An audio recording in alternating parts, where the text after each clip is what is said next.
Welcome to Whispers of the Past, where forgotten tales return to life.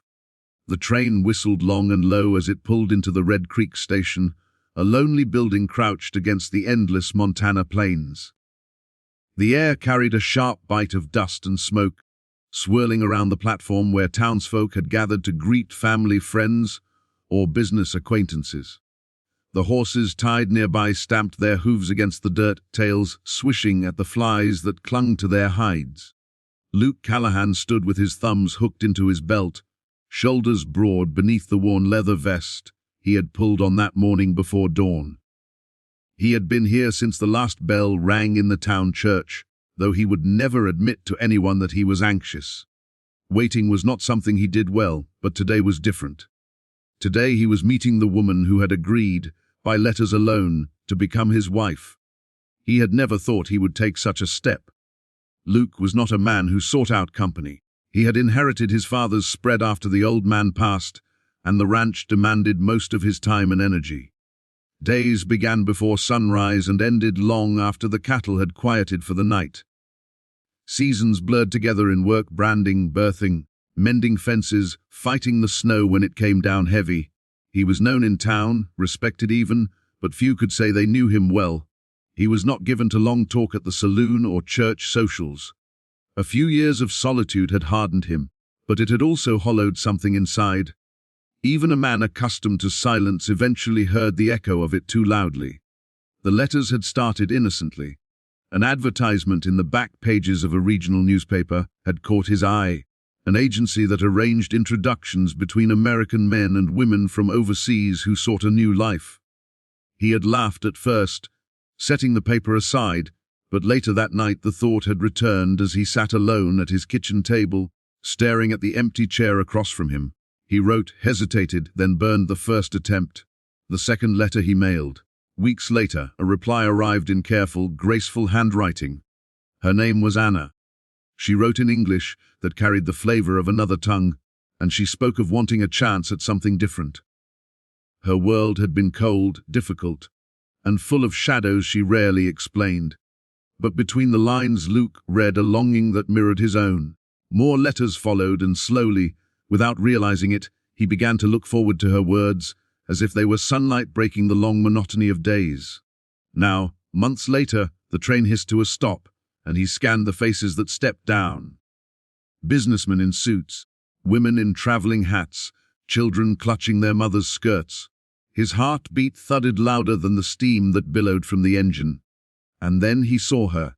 She was smaller than he had imagined, her frame slight beneath a faded dress that looked as though it had survived too many miles. Her light hair, pinned loosely, caught a glint of sun. But what struck him most was not her dress or her size. It was the bruises. One marked her jaw, faint yellow and green against pale skin. Another circled her wrist, stark against the fabric where the sleeve had ridden up. She moved carefully, as though each step was measured against pain or fear. Her eyes darted over the crowd, restless and uncertain, until they met his.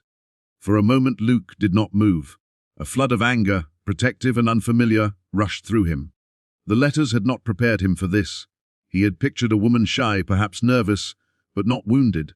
He wanted to demand answers, but the fragility in her posture stopped him. She looked like a creature half wild, cornered, ready to bolt if pressed too hard. He forced his own breathing steady, reminding himself that the last thing she needed was another man looming with questions. He tipped his hat slightly and stepped forward. "Miss Anna?" His voice was deep, calm, carrying across the bustle of the platform. She stiffened at her name but nodded once, her lips parting as though to answer, but no words came. She clutched a small carpet bag so tightly her knuckles whitened. Up close he could see how travel had worn her, the dust on her shoes, the fatigue etched beneath her eyes. But it was the wary glint in those eyes that struck him hardest. This was not just a woman tired from a long journey. This was someone who had seen things she dared not yet speak of. Luke reached for the bag.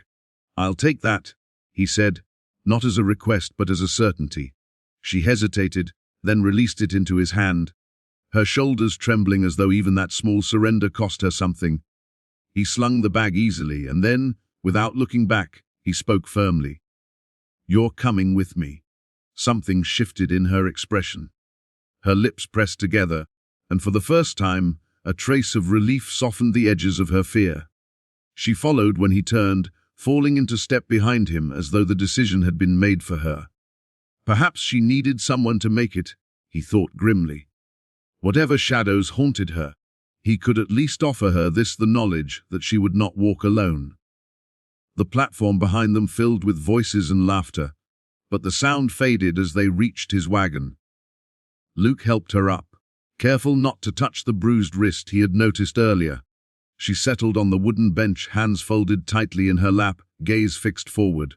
He climbed beside her, flicked the reins, and the horses started forward, hooves kicking up dry earth. The town slipped behind them, the open plains stretching ahead in golden waves beneath the late afternoon sun. The silence between them was heavy, but not uncomfortable for Luke.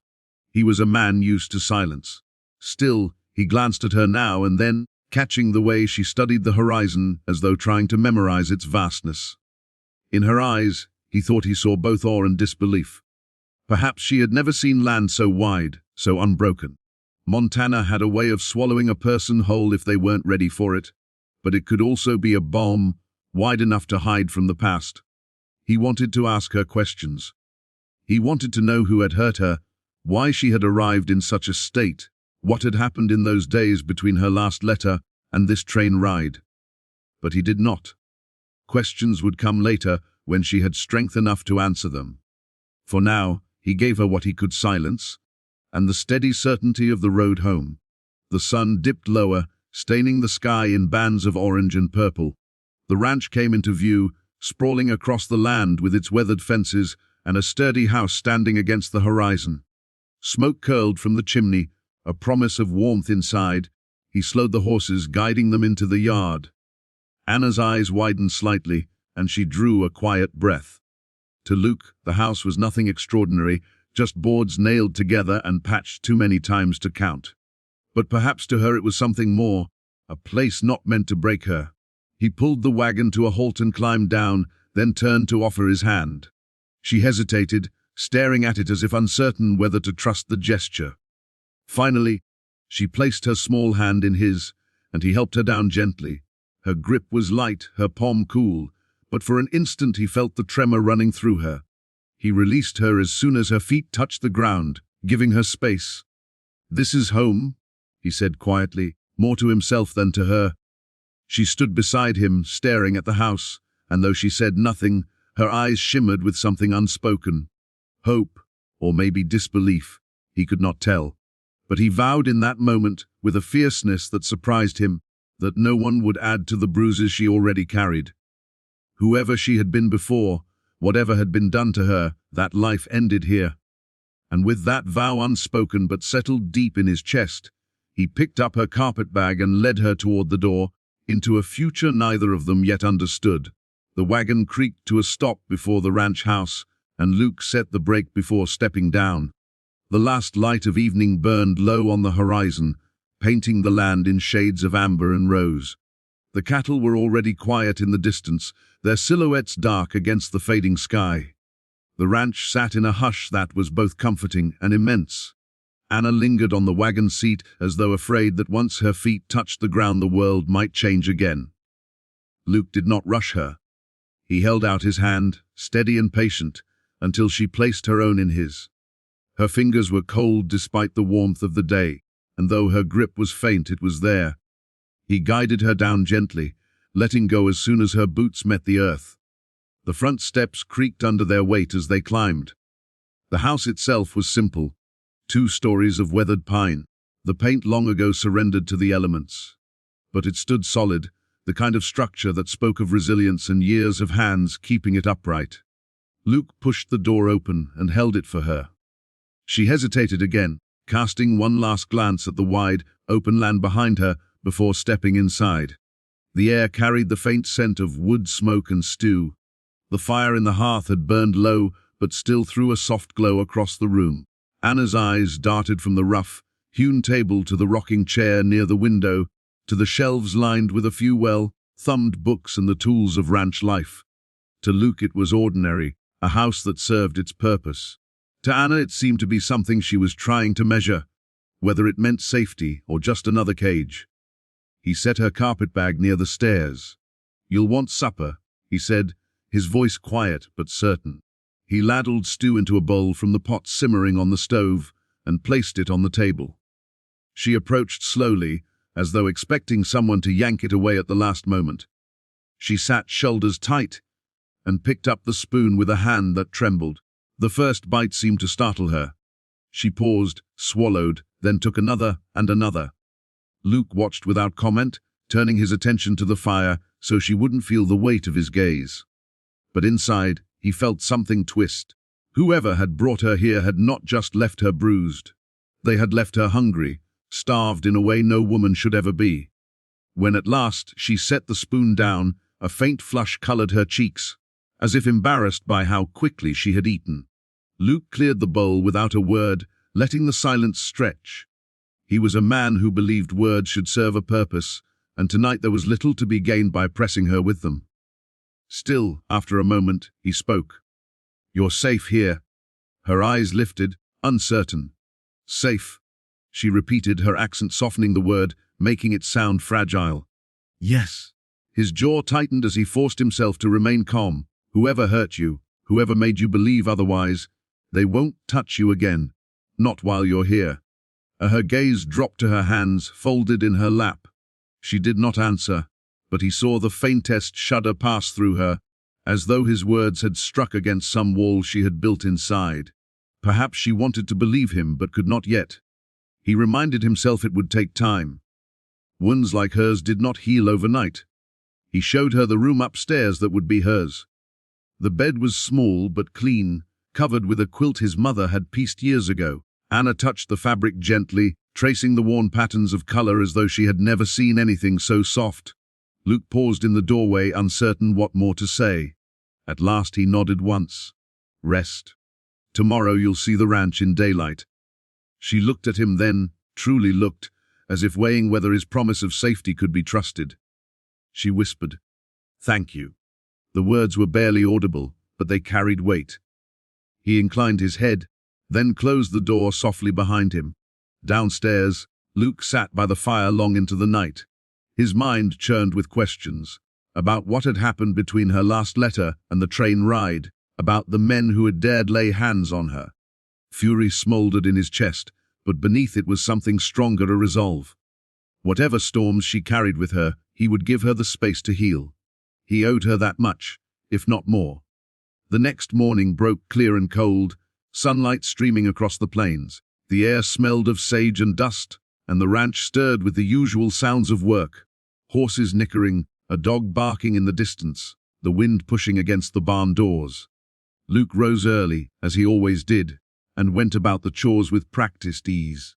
When he returned to the house, Anna was already awake, standing uncertainly near the window, as if she had spent the night watching the horizon. Her hair was loose, falling in pale strands around her shoulders, and the bruises on her skin seemed darker in the morning light. "You're up," Luke said, setting his hat on the table. "Hungry?" She nodded once, though her eyes did not quite meet his. He set bread, eggs, and coffee before her. She ate slowly this time, perhaps more cautious now that her hunger had been sated the night before. When she finished, she folded her hands again and sat silently, waiting as though for instruction. Luke leaned against the counter, arms crossed. "This place, it works better when everyone has a part. You don't need to rush. Just know that when you're ready, there'll be things you can do. Until then, you rest." Her brow furrowed, confusion flickering across her face. You do not make me work." The word stumbled from her lips, heavy with memory. "No." His tone carried finality. "Not unless you want to. You're not here to serve anyone. You're here because you belong here now. That's the difference." Her breath caught, and she looked away, blinking hard. Luke did not press further. He simply pulled on his hat again and said, "I'll be outside. You can join me if you like." The day stretched on, filled with the ordinary rhythm of ranch life, mending a fence line, checking the cattle, hauling water. Now and then Luke glanced toward the house. At first Anna did not come out, but as the sun rose higher, he saw her step onto the porch. clutching her shawl tightly. She stood there a long while, just watching. He kept his distance, giving her the space to breathe the open air without feeling cornered. At last, near midday, she walked toward the barn. He looked up as she approached, meeting her gaze without speaking. She gestured to the water bucket stacked by the well, her meaning clear. He nodded, and together they carried them, the simple task forming a quiet rhythm between them. She moved with care, her strength limited, but there was determination in her movements. It was as though she was testing herself, proving she could still stand on her own 2 feet. By evening, when they sat down to supper again, something had shifted. The silence was still there, but it was no longer quite so heavy. Anna's eyes held less of the frantic searching, more of a tentative steadiness. She ate, then surprised him by asking softly, "Your parents, they live here?" "They're gone." Luke answered, his voice even. "My father 10 years back. My mother not long after. Just me now." She lowered her gaze, murmuring, "Alone." He studied her for a moment. "Not anymore." The words hung in the space between them, simple and undeniable. Anna did not reply, but her lips curved in the faintest suggestion of a smile before she looked down again. That night, as she climbed the stairs to her room, Luke remained by the fire once more. He thought of her bruises, her hunger, the way she flinched at sudden sounds. He thought of the courage it must have taken for her to board that train despite everything. And he thought of the vow he had made, silent but fierce, that no harm would touch her here. Tomorrow would bring more questions, more small steps toward trust. But tonight, he allowed himself one certainty: she was no longer alone, and neither was he. Outside, the wind swept across the Montana plains, rattling the fences and carrying with it the scent of wild grass. Inside the house, the fragile beginnings of something new settled between 2 souls who had spent too long in the shadow of solitude. They did not know yet what shape it would take. Companionship, friendship, perhaps love. But it was enough for now to know that it had begun.